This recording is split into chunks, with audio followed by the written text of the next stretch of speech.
How often do we question the reason behind our obedience? Are we sometimes like the children of Israel in the wilderness, questioning the commands given to us, even when they are for our own good?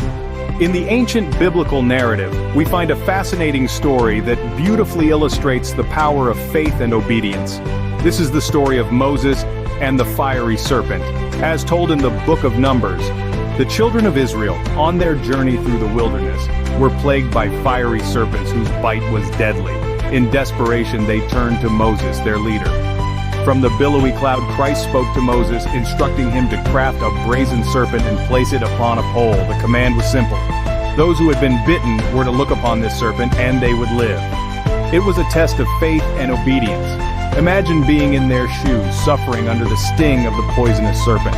The logical mind might question the science behind this command, the reason why looking upon a brazen serpent would bring about healing.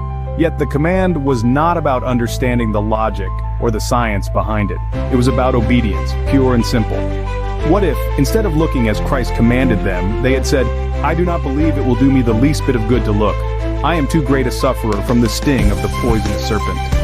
Would they have lived? The story tells us that those who chose to have faith, those who chose to obey, lived. Looking at oneself, pondering over one's suffering and doubts, will not bring light, hope, or peace. In fact, the more one dwells on these things, the more one becomes shrouded in darkness and discouragement. This story serves as a powerful reminder that obedience and faith are intertwined.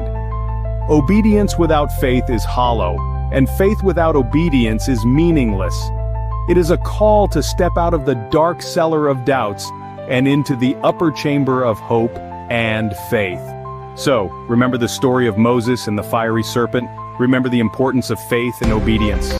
Like the children of Israel, we are often faced with situations where we must choose to either obey and have faith, or question and doubt. But remember, obedience was the object to be gained, implicit and blind obedience without stopping to inquire the reason or the science of the matter.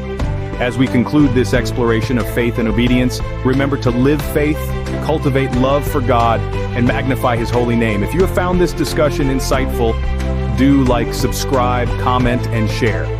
Jesus loves you, and so do I.